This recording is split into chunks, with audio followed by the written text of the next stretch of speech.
Both these teams are not going to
What's up, girl?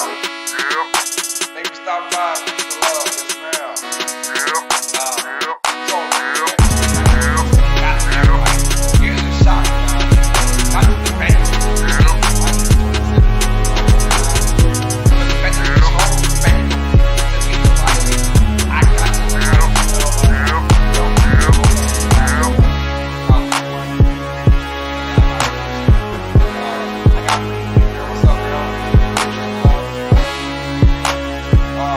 I got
my fault.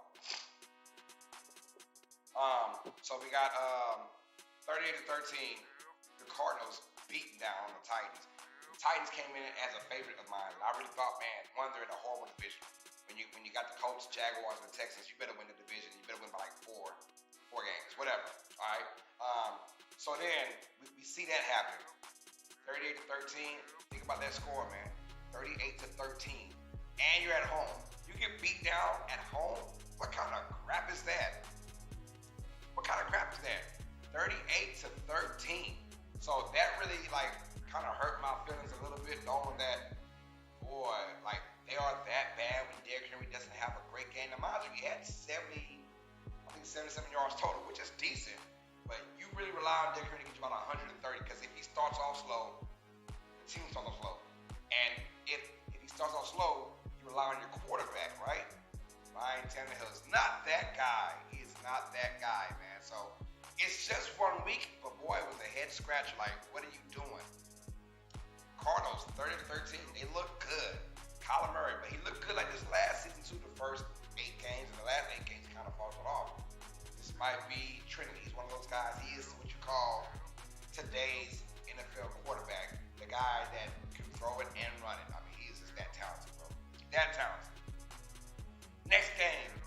Obviously, we got that. We took that L for that one. That was an L we took. That was one of our L's, y'all. The 49ers. All this Jimmy Garoppolo talk, all this Trey Lance talk. Who's going to be the quarterback? Well, last week we got word it was going to be Jimmy G, which is the obvious one, because Jimmy G is not a bad quarterback. He just stays freaking hurt, right?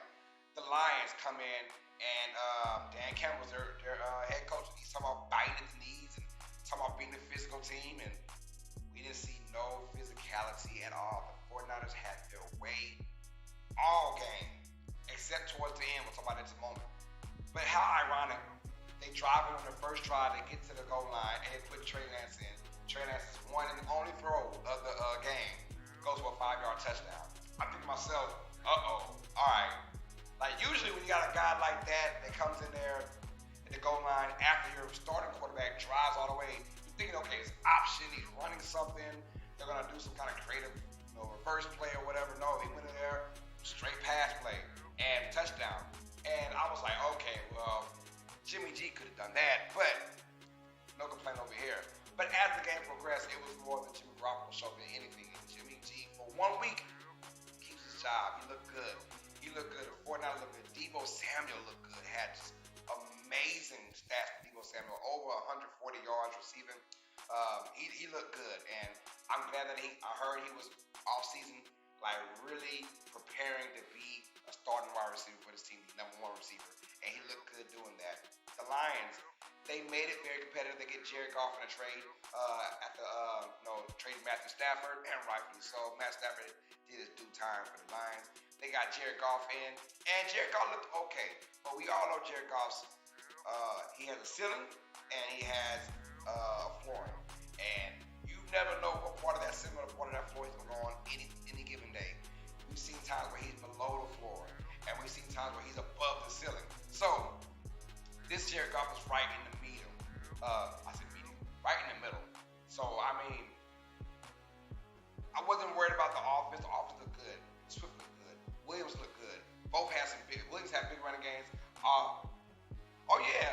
He had some great games this week. I was happy, man. We've been really wanting the fans to come back to the arenas and to the stadiums, and just having the fans in there, hearing the roar of the crowd. And then we had just some great, awesome games on top of that. I enjoyed week 1. I really hope that every week is like that, because I was sitting back like a fat cat watching our NFL Red Zone. I was enjoying it, getting my sip on. It was a beautiful Sunday. So great games all across, man, for sure. The 49ers were up comfortable. I thought 41 to 14, something like that. Just comfortable. And then all of a sudden, the Lions make this crazy. It was 41-17. And Jason Barrett just tore his ACL. So he's out for the year. It's very disheartening if you're a 49ers fan, cornerback. So I think retrospect, they kind of took their defensive starters out, thinking, okay, we're up by 24. It's like 6 minutes ago in the fourth quarter. We'll be okay. And they were not okay. The Lions came back roaring. I mean, roaring.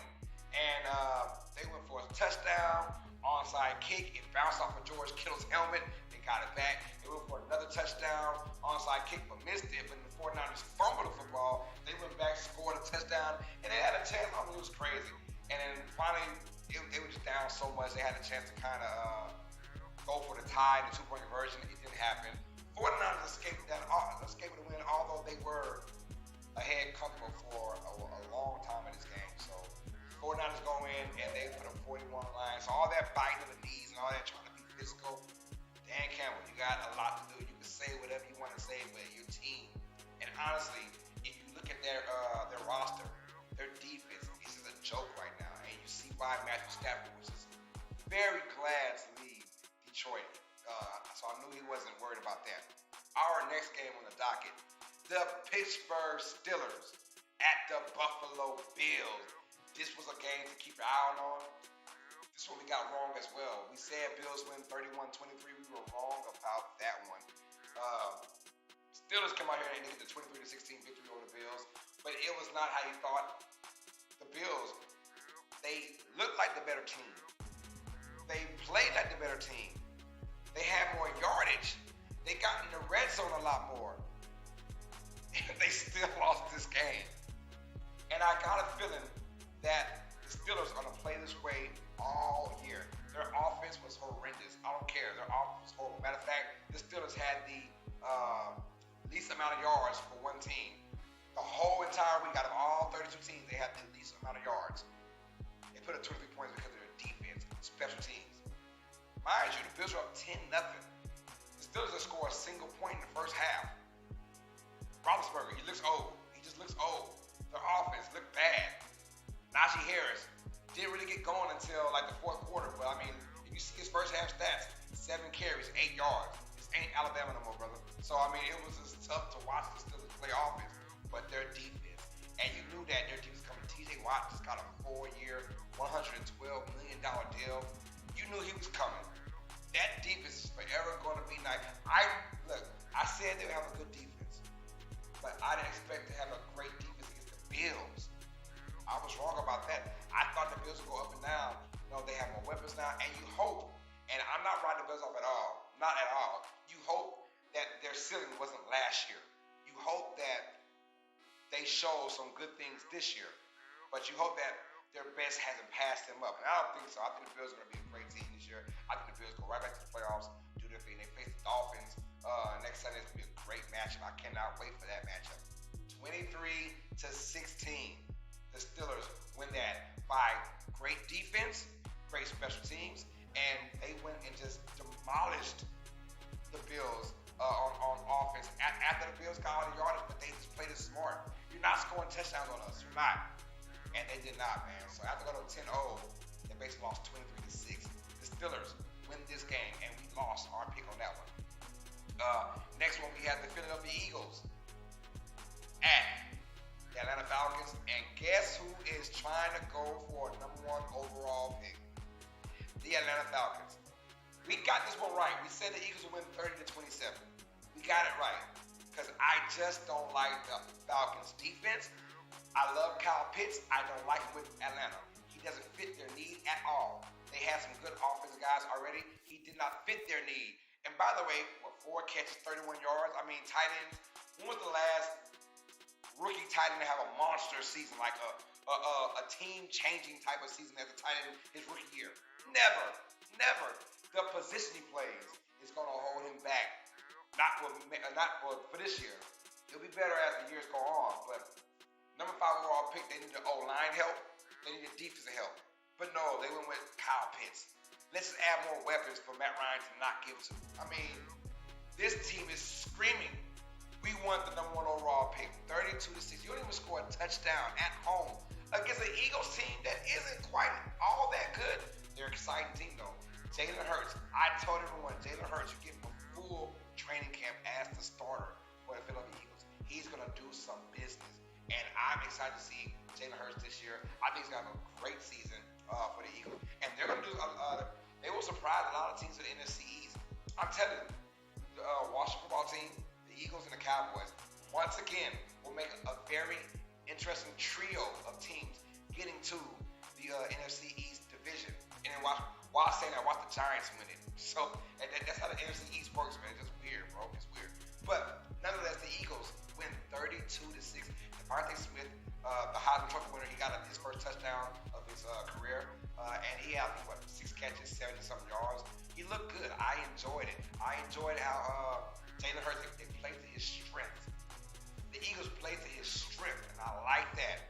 The Falcons, I don't know what to say about the Falcons, man. I'm so done. And you wonder, I mean, Calvin is number 1, but is he better as number 2? Because he got a lot of one-on-ones when Julio Jones was on the other side. When Julio is your number 1, you're going to have a lot of one-on-ones. And Calvin really is a one-on-one beater. But now you're the number 1 receiver. Things didn't look so hot for Calvin Ridley and squad. Russell Gage, the number 2, he got you 0 catches. 2 targets, 0 catches as your number 2 receiver. That's not going to get it. Atlanta, they're just screaming, we want the number 1 pick. Do you trust Matt Ryan? Do you trust him? I don't trust Matt Ryan. I think Matt Ryan now, he's been sacked a little too many times for me in my liking. He's more of a flincher now.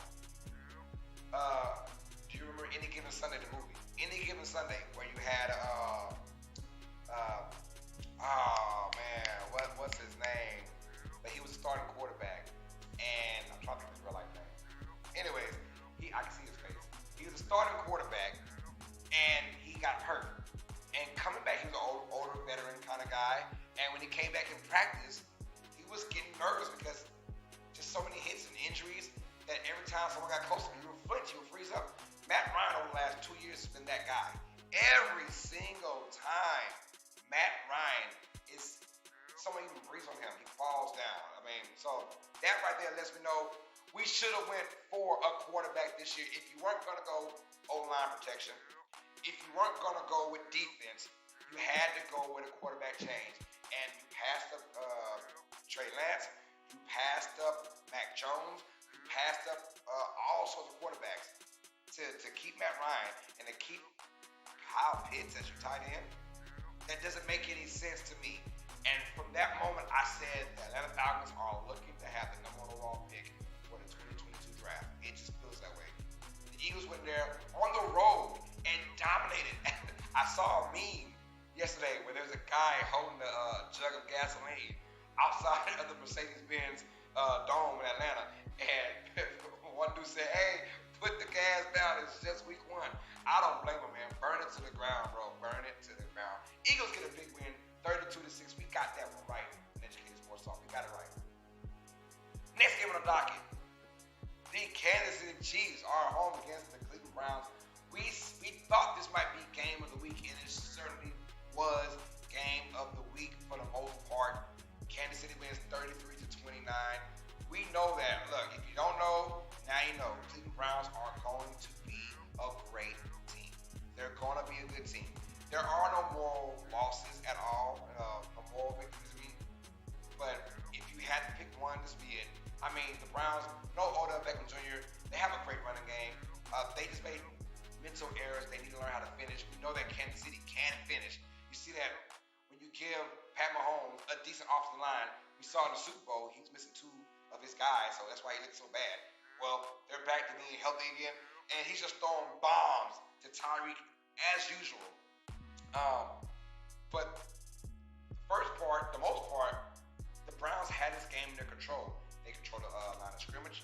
They were doing great with the run game as well. I mean, we talk about Kareem Hunt, we talk about Nick Chubb. That duo has to be the best duo of running backs in the NFL right now. The best duo right now, and they look good doing their thing. Both guys in this game had their good moments there, great moments. But you can never count out the heart of a champion. Kansas City, they've been there back to back, and they find ways. When they're down by double digits, down by 2 scores, you're never worried as a Kansas City fan because you have Travis Kelce, you have Tyreek Hill. Oh, by the way, you have Patrick Mahomes, who just slangs that thing. He slangs that thing. That's all you can say. He slangs that thing. At one point, 22-10 was the score. Then they were up 29-17. And the Browns let it go. The Chiefs scored 16 straight points to win that game. The punter, he had a missed punt in their own territory. That was heartbreaking to see that. And Kansas City, if you give them any type of edge, they're going to take advantage of it because Pat Mahomes is a gunslinger, and he's a smart gunslinger. I've never seen a guy take so many ill-advised throws that head coaches would drive themselves crazy if they saw that. If it was anybody else, that guy's probably fired, but it's Pat Mahomes. I've never seen a guy that takes so many ill-advised throws and make them look easy and good. Kansas City comes back and they show you why they're still the defending champion, but don't get it twisted. The Cleveland Browns team is here to stay unless they get beat next week by the Texans. If the Texans beat the Browns, I'm like, okay, never mind. Same old Browns. But if the Browns have a clear-cut, easy victory over the Texans next week, I got a feeling that this Browns squad, we'll see them in the AFC Championship game. Maybe. Even Super Bowl. I mean, you never know. Even Super Bowl. But the Browns go on 1, Chiefs go 1-0. So we got that one right as well. Our next game, boy, and I am so kicking myself in the tail, man. We have the New Orleans Saints playing at home in Jacksonville against the Green Bay Packers. Y'all guys know I'm a huge diehard New Orleans Saints fan. On my show, though, I picked the Packers to win 28-24. I wasn't saying, look, I know the Saints would be good. I said the same. I gave 11-6, maybe 12-5. So, but I did say they would take an L against the Packers. But it was going to be a good matchup, 28-24. But my goodness, was I wrong? I'm happy I'm wrong, but I'm still wrong for the sake of my sports talk show. I'm wrong about that. New Orleans beats down Aaron Rodgers and the Green Bay Packers by a score of 38-3. Now, here's the whole entire sports world from that Sunday night, Monday to today. What was wrong with Aaron Rodgers? What's wrong with the Green Bay Packers? What is going on in Lambeau? I'm like, did you guys see that game? It's called an ass kicking from the Saints. It's not what's wrong with the Packers. It's what's right with the Saints. I'm not even saying this as a Saints fan. I'm like, dude, the Saints beat their asses in every facet. Literally, they beat them in the line of scrimmage. They beat them running the ball, passing the ball, time of possession. I mean, they literally won any type of turnover battle. They won it all. They're more physical. They're more ready, prepared. And that Saints squad, not a lot of guys are getting them credit. They say, oh, well, poor Packers, instead of saying, well, really, really good Saints. Or if they say the Saints, it's just Jameis Winston. Although I'm loving Jameis Winston, and I'm glad he's my quarterback. That defense from the Saints has been a top 5 defense for the last 3 years now. Only problem was we had an old Drew Brees with the noodle arm. Just honesty. You take away Drew Brees, you add Jameis Winston, who might give you a few more boneheaded plays, but bigger arm who can make things happen. You're with Sean Payton, a quarterback whisperer. I can make you better.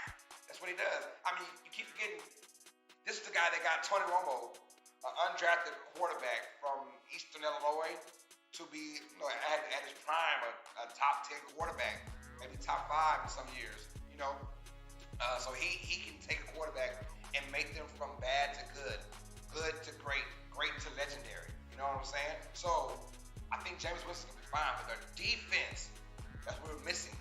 Just a somewhat of an athletic quarterback. Jameis Winston is not really athletic, but he can still move. We saw in that first quarter where he had 3 runs for first downs. And then we saw the big arm late. You add Alvin Kamara, and that defense is nasty. I mean, right now, if you have the quarterback, the wide receivers, and we don't have anyone that's a starting caliber wide receiver for any other team. No, we don't. We don't have any drafted wide receivers. We got Marcus Callaway, and then we have Deontay Harris. But Deontay Harris, his big play is going down, stretch the field out. He couldn't do that with Drew Brees, so you limit his skill set. Now you got a guy like James Winston who throw down there, and of course you add him with a top 5 defense. This team, I went from 11-5, now I'm going to 11-6. Now I'm going to say 13-4 for the Saints. That's just me. I am a Saints fan, so it is just one game. So now let's talk about the bad of the Green Bay Packers. I heard about that all for the last 2 days now. No one's really diving in deep about this. Saints, really, really good offense. They're smart. The Packers, they want to blame it on the turmoil that's going on for Aaron Rodgers and company. Is Aaron Rodgers, is he washed up? No, he's not washed up. Aaron Rodgers, is it because the lack of preseason play? Aaron Rodgers played preseason last year. He won MVP. Stop that. Is it because, no, it's because the Saints are just a better team than the Packers. That's it. The Saints are a better team than the Packers. That's it. That is it. That is it. I was going off of, man, the Saints are playing a home game on the road, and the crowd is pro-Packer, and they're not from their homes. That's why I said the Saints were going to lose this game, just because I thought the Packers were going to some points. It's not because of Aaron Rodgers' issues with the organization. It's not because he didn't have any preseason snaps. No, not at all. Not at all. They just got outplayed by a better team. That's it. Like, point blank period. They got outplayed. And this Packers team is still going to be good.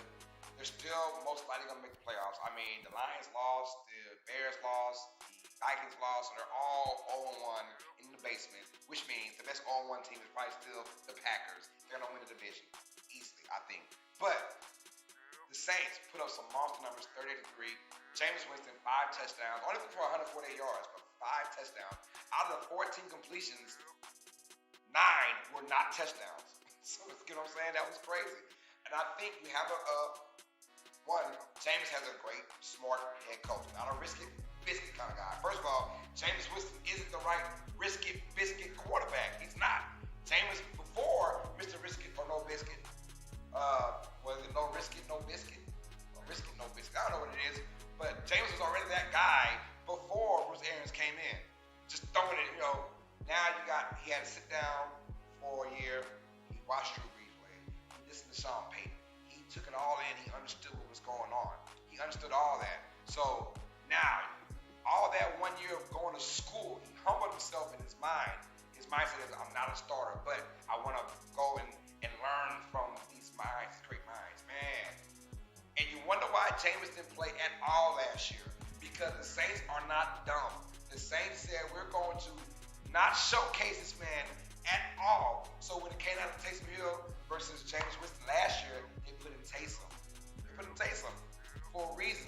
We are not going to showcase Jameis Winston and have some crackhead team like the Lions pick him up for 2 years, $10 million. No, we're going to save him. And nobody wanted to touch Jameis. Nobody touched him at all. Sean Payton came next and said, all right, brother, come on, we good. 1 year, $5 million deal. And I guarantee next year he's going to be paid 5 years, $100 million. It's going to be like that, man. So smart for the Saints. They put a beat down over the Packers, 38-3. We got that one wrong, and I'm mad at myself, but it is what it is. Packers got a lot of work to do, but they should find their footing next week against Lions for Monday Night Football. So our next game, the Broncos with a 27-13 win over the New York Football Giants. And I think this is another team, the Giants, that are looking for the number 1 overall pick. The Giants, I said this earlier, they didn't improve anywhere. They didn't improve on offense. They didn't improve on defense. Nothing.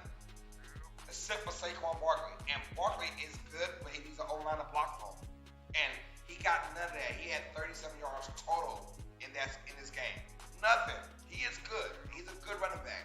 But you still need an O-line to block him. So when your O-line is as pathetic as the Giants are, this is your result. They went up. They were up 7-3 in this game. Actually had a lead. But there's a reason why Teddy Bridgewater is the quarterback for the Broncos and not Drew Lock. One, I said this in my AFC West preview. I said the reason why Teddy Bridgewater was named starter is because Vic Fangio says, I want to keep my job. I want to keep my job. I'm going with the quote-unquote safe bet. The safe bet is going to be Teddy Bridgewater. Here's why. He doesn't throw a lot of interceptions. He doesn't make a lot of bad plays. Drew Lock, although is uber talented and maybe has a better arm, and he can run faster than Teddy Bridgewater. It's the mind game. Vic Fangio wants to keep his job. He made the right decision. How do I continue to feed my family by being the head coach of the Broncos? I'm going to put in Teddy Two Gloves Bridgewater. Teddy's not going to make no mistakes. One, the Broncos have a good defense. They have a good enough defense to win some games. All right. Two, have a decent O-line. Right. right, that can protect. 3, Teddy Bridgewater is not going to make any boneheaded mistakes. He's shown that his entire career. I don't make boneheaded mistakes.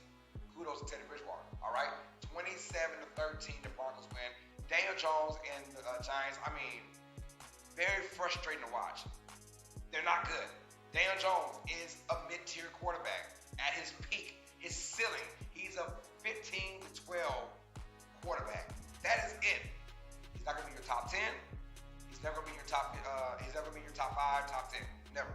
So right there, you got a mid-tier quarterback, which means you have to start focusing on getting your defense right. Focus on getting your own line protection right. That's what you do with mid-tier quarterbacks. You don't rely on them. You rely on your defense and your line to get you your running game going on. They haven't addressed anything. It's Sterling Shepard. Although they got Kenny Galladay, they got Kenny Galladay from the Lions in the offseason. But if Sterling Shepard is your best wide receiver, you're done. You're done. You're done. I think the Giants, the Giants and the Falcons, I think already we're talking about them, and maybe even the Jaguars, them being the front runners for the number 1 overall pick in the 2022 draft. You can see it already. Giants fans were just booing. They didn't love it. They didn't like it. I mean, and I understand why. The Broncos, with that defense, you know what I'm saying? The Chiefs won. The Broncos won. The Raiders won. We'll talk about that in just a moment. And the Chargers won. All 4 teams in the AFC West won, which lets me know it's going to be very competitive. It's Kansas City, and who can make that wild card? Kansas City's pretty much going to win the division, most likely. Who's going to be that wild card? It's going to be the Raiders. Can it be the Chargers? Can it be the Broncos? They're all going to fight for that spot, and I'm here to watch and enjoy it, man. So Broncos start off 1-0, Giants go 0-1. The Miami Dolphins face Mac Jones and the New England Patriots. We heard, man, Cam Newton gets let go. What's about Cam Newton this moment, man? His interview with his dad, I just found it cringeworthy, honestly. But let's talk about this in a minute, man. Miami Dolphins go into New England. Brian Flores, and I gave Brian Flores so much crap last year for him benching Ryan Fitzpatrick and putting into it at the wrong time. That was the absolute wrong time to put in Tua. And we saw what happened when Tua got in there. Everything, the wheels kind of fell off, and the team, quote unquote, was against Tua, which I didn't like that from the team. Be mad at the organization, but don't be hating on the kid. It's not his fault. Anyways, we had the Alabama star Tua Tagovailoa versus Mac Jones, both from Alabama, and this was a pretty good matchup. We got this one wrong. We said that the Patriots would win 17-10.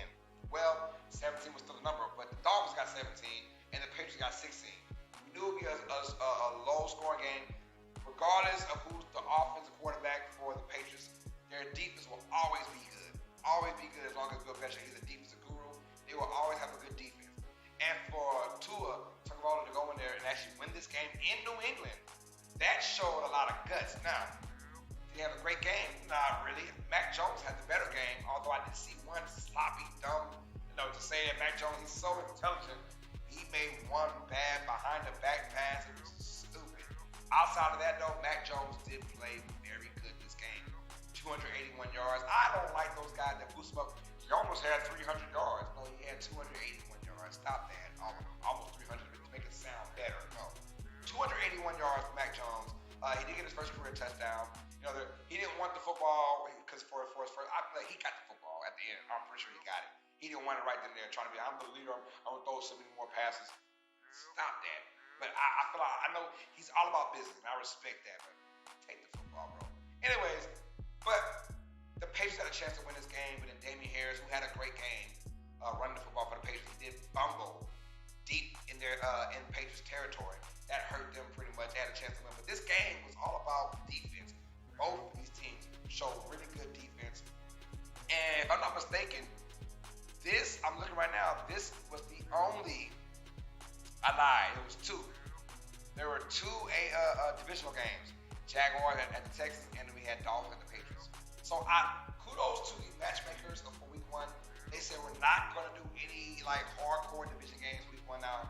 Week 2, we see a lot more divisional games. But I like the fact that it was pretty much a lot of AFC versus NFC games, and I like that because it doesn't happen as much. So you put out there in the forecast when you got Titans and Cardinals, and you got Broncos and Giants, and then you get Colts and Seahawks, and then you also got Chargers and the Washington football team, Panthers, Jets, Bengals, Vikings.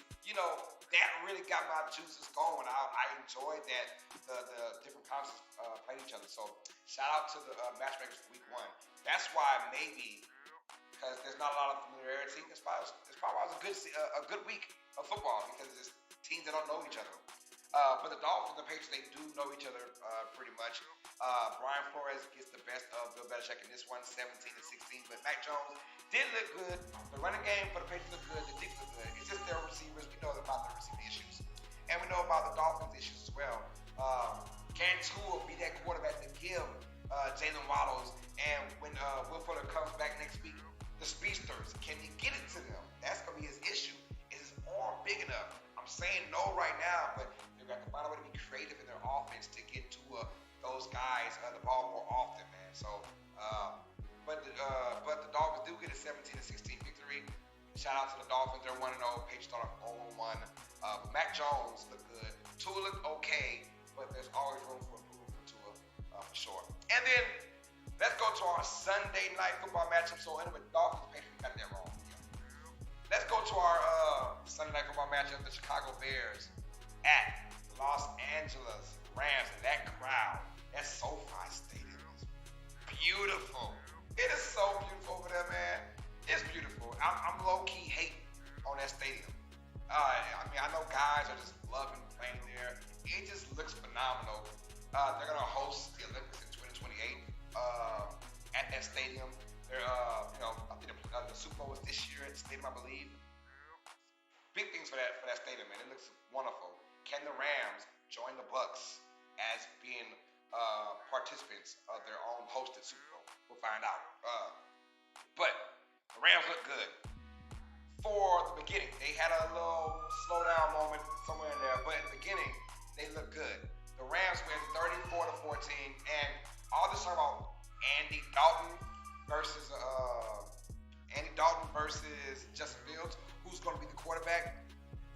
I was going with Justin Fields. I said put in Justin Fields because got nothing to lose. But Matt Nagy came from the culture where he was the OC for the Chiefs, and they sat down Pat Mahomes for Alex Smith for 1 year, and he figured, okay, well, I thought Pat Mahomes would be good anyways. Justin Fields, you might as well just throw him out, man. But, and dog, he looked bad in this game. He looked bad. And I'm thinking to myself, what are the Bears doing? Matt Nagy should have been fired 2 years ago, honestly. But he just doesn't have the it factor as a head coach.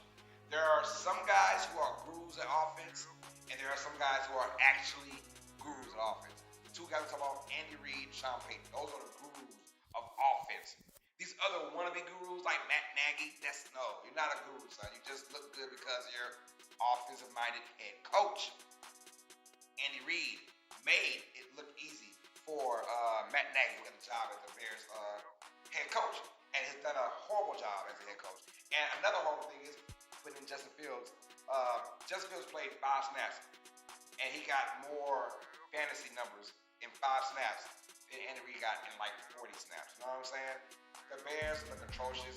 I do like Dave Montgomery though. Dave Montgomery, he ran up and down that Rams defense, and that's my issue with the Rams. I'm going to them in just a moment, but I'm talking about the Bears right now.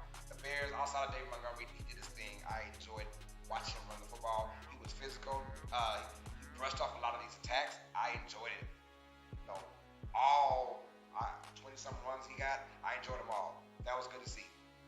But Andy Dalton, he mistimed a lot of passes, got a lot of passes tipped. A lot of should have been intercepted, but they weren't. But Andy Dalton put himself in a bad situation. And I'm telling you, the Bears, they have a home game this week. I forgot where they play already, but whoever they play, they best to win. If they lose, that Bears crowd at Soldier Field Stadium is going to boo the living heck out of Andy Dalton. Just straight up. So Justin Fields might be there by week 3 as a starting quarterback for the Bears. Should have been starting quarterback in the training camp, man.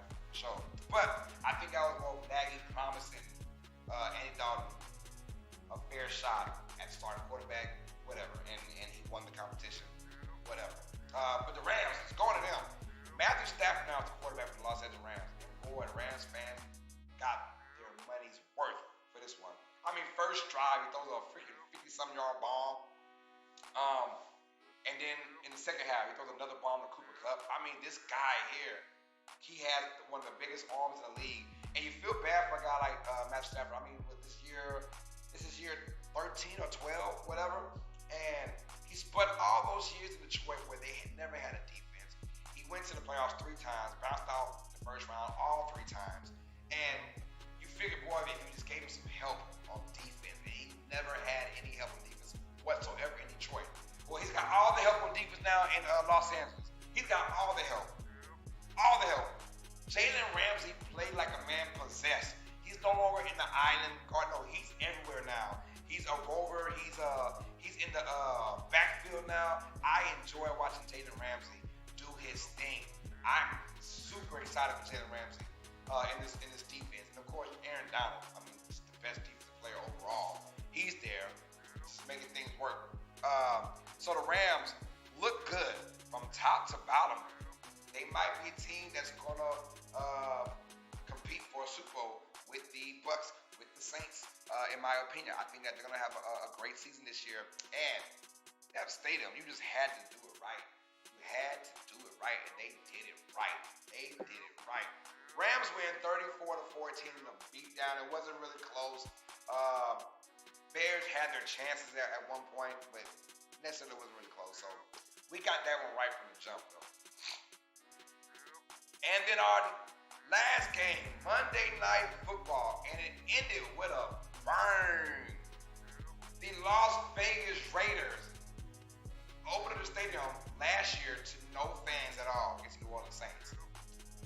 They opened this year in their stadium to 65,000 crazy fans, and I enjoyed every second. We actually did the commentary, live play-by-play commentary reaction for this game yesterday, and it was amazing. It was amazing. The Raiders won 33-27 over the Baltimore Ravens. Here's my thing about Lamar Jackson before we get on to the Raiders. This game, both sides, started off sloppy. It was ugly. You wouldn't have told me after the end of the first quarter that this is how the game's going to end up like. I was like, hell no. But Lamar Jackson, has he reached his peak? And I'm hoping not. I'm still giving him time because he's still young and it's his 3rd year in the system with Greg Romans. Has he reached his pinnacle? Has the NFL figured him out? Before the broadcast started, they said no. He said no one's going to figure me out ever. And I don't know, because every time last year they had a chance to do some things, Lamar Jackson usually was fumbling the football or doing something wild. Sorry, that was my baby right now. Yeah. But Lamar Jackson's just inconsistencies with the offense. So many times I saw on 5 occasions where in his mind it was like /run/pass, and he had his arm movement, and it looked kind of like he was stuck. Either he was pump faking or he was like, I'm gonna run, and he got stuck. About 3 of those were completed, but 2 for sure weren't completed, and 1 was almost intercepted. But if he's going through that, if he's battling himself, I'm like, dude, be the athlete, because when you think you're the athlete, hold the ball like an athlete. He fumbled twice in this game. 1, trying to be the prototypical quarterback and then running. No, step up in the pocket, now you're holding like a loaf of bread because you still want to throw the football. That didn't work at all for him. It didn't work at all. I feel bad for Lamar Jackson. He fumbled that ball in overtime. We're talking about overtime at this moment, man. But the Raiders started off poor. It was basically the Derek Carr to Darren Waller connection. He had 19 targets. 19 targets. He caught 11 of them. But he had 19 targets. It was crazy. And he got the ball thrown that many times. So, just not really feeling, the Raiders' offensive schemes. I don't know how the hell they won this game, honestly. I can't even explain it, but they got some breaks, and hear what happened. So when it went into overtime, tied at 27, it's like both teams just didn't want it. The Raiders go all the way down and throw the ball to Brady Edwards for a touchdown. You're like, oh, game's over. But immediately I saw that his knee was down on the 1 yard line. They got first and goal on the 1 yard line. But before that, the Raiders were all out there. They celebrated. They're dapping up. Good game. 11-2, man. First and goal. The Raiders sneak it. They don't get it. All right, whatever. Second and goal. We got this as long as we don't false start. They're a rookie. Alex Leatherwood. False starts. Now it's 2nd and 6. And I was telling myself, yeah, they're not getting in. Somehow they're going to screw this up. And they did. 3rd and 6. Interception in the end zone. That was a bizarre moment. I thought the Raiders had shot themselves in their foot. I thought it was bad. Bad news, Raiders. But Lamar gets it. And they're going out. They're like, okay, all they got to do is just get about 30 more yards in this field goal. Let's go home.